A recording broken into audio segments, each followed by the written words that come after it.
Pasensya na kayo, hindi ko na-videohan kanina nung nilagay ko yung mga ricado, pero iisa lang naman yan, pare-parehas lang. May sibuyas, bawang, kamatis, kasbara, sweet paprika, curry, kurkum, cumin, kasbara, masala, black pepper, at saka konting tomato paste, at saka yung bay leaves. Ayan, pinakuluan sa sarili niyang mantika, at saka lalagyan na po natin ng tubig. Isasabawan na po natin.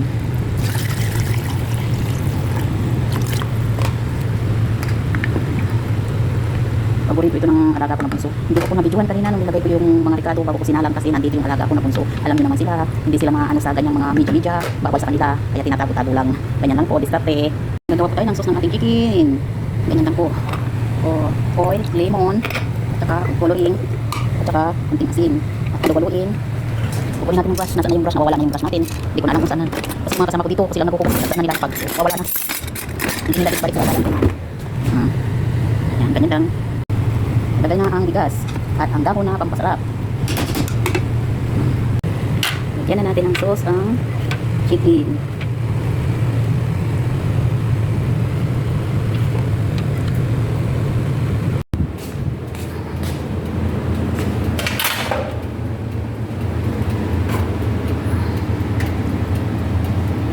Nasa taas po yung apoy niya.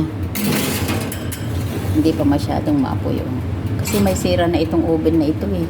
Hindi siya mainit, hindi na siya masyadong nag-aapoy, nagbabaga. Ganyan lang. Kaya naka full siya, nasa 250 na. Kasi pag nilagay mo sa 200, wala na.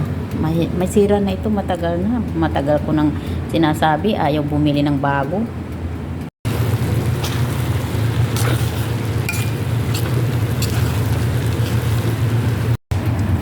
Ililipat natin sa ilalim ang apoy. Tama na po yan, no?